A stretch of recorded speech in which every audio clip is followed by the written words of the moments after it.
welcome back, guys. Hope you guys had a good Thanksgiving. I know I did. Ate a little too much, but that's what the holidays are for, right? On the topic of header pipes, with regards to this Dart 427 I'm building, uh, really in any pushrod motor or even mod motor, when it comes to headers, long tube headers are the preferred choice.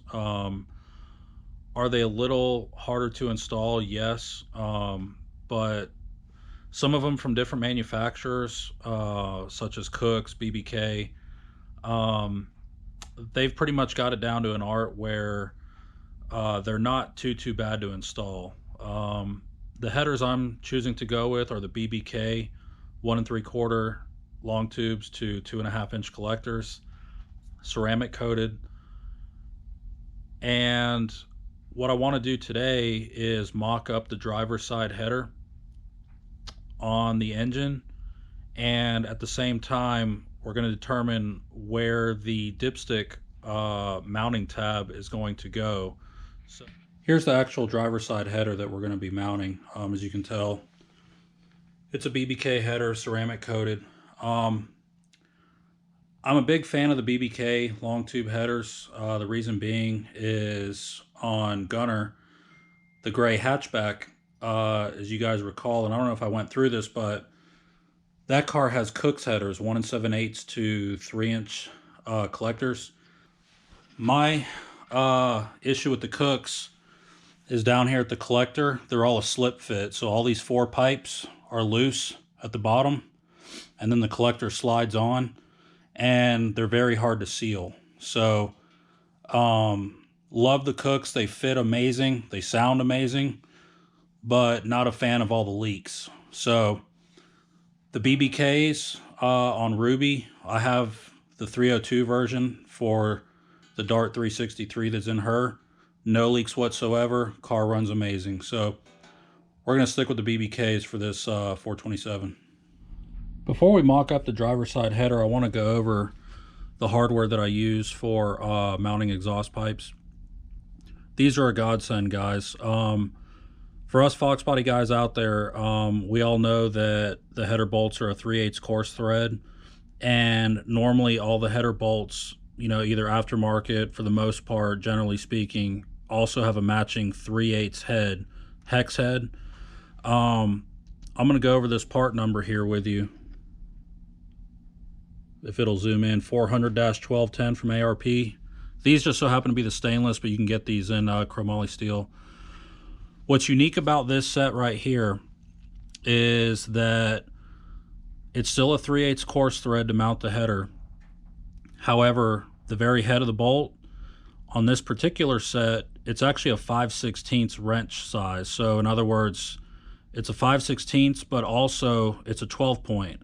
So what does that mean for the ease of installation? It means you have a smaller wrench head to fit on the head of the bolt, which makes it a lot easier to get the wrench on while you're turning.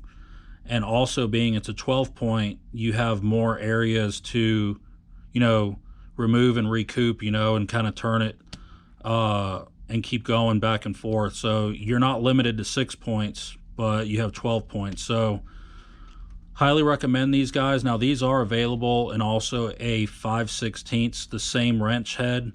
However, they're available in a 6 point, which I believe I have on Ruby, but I didn't know that they made these at the time. Otherwise I would have got the 12 point. But either way, very good product. So just want to let you know, we'll probably pull 2 of these out of the pack and mock up the header.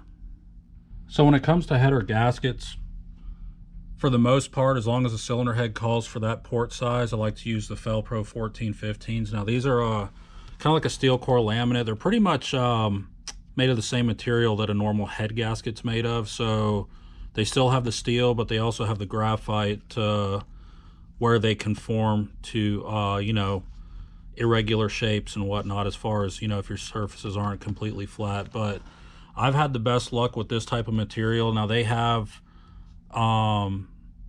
other header gaskets, like I think on the gray hatch Gunner because she has a 1 7/8 primary. They have the same material. I can't remember the part number, but it fits the 3-inch spread header bolt for the 1 7/8 to 2-inch primaries, but they work very well too.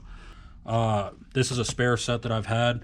We're not going to pull this out of the packet until we're ready for final installation in the car.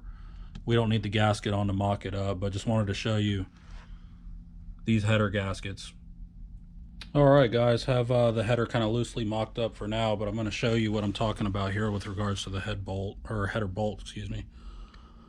There's one of them. Here's my 5/16. And you see how you have plenty of room between the outer wall of the wrench and the primary tube. Very easy to turn. Let's go to the front. Same thing. And that's the reduced head, so that's why I use these. Of course, I'm only going to just use these 2 bolts for now, but I just wanted to show you in real time how those work. Let's go ahead and get the dipstick for the oil pan, and we'll see where we're going to mock this up. Of course, I like to use the Moroso billet steel end capped oil pans. I think they fit the best. No leaks. These are the dipsticks for them. It's the matching dipstick. I'm sure others will work, but I just go ahead and get the Moroso. So let's go ahead and see how this is going to fit. So the dipstick threads into this bung on the pan. I don't have it threaded in all the way. I'm just kind of loosely mocking it up. And just kind of wanting to see where I'm going to mount this dipstick, because it has the tab that goes around a header bolt. Couple things you got to watch out for. Obviously the goal is you want to make sure this thing stays as straight as it possibly can, but also you got to take in consideration where the spark plug and wires are going to come out. I would love to have it right here because it's nice and straight. Dipstick will go nice and straight in, but the angle of the spark plug boot, it's going to be right in the way. You can move this tab around to the front, do something like that, but either way, no matter, as far as between the, what is this, a 7 and 8 header pipes, it's going to be in the way. I think I'm going to move it between the 6 and 7, and we'll see how that works out. Looks like we have a winner. Have the dipstick threaded in to the pan. And if we come up here, it's between the 6 and 7 header pipes. This dipstick comes with a tab with a pivot bolt. So, and also you can bend this tab however you need to. So I had to bend it just a little bit, but as you can tell, once everything's finalized, this tab will match up perfectly with the bolt hole. And what that allows the dipstick to do is be pretty much, it's going to be close to the number 7 header pipe, but still have an air gap, as you can tell. But it gives me maximum clearance for the number 6 spark plug and spark plug wire. So maximum clearance everywhere. Ease of accessibility, because the dipstick's going to be facing a little more forward than it would be between the 7 and 8. So I'm happy with that. These are the steps to mock up an aftermarket dipstick if you're using an aftermarket pan. And just wanted to share that with you guys. Thanks for watching.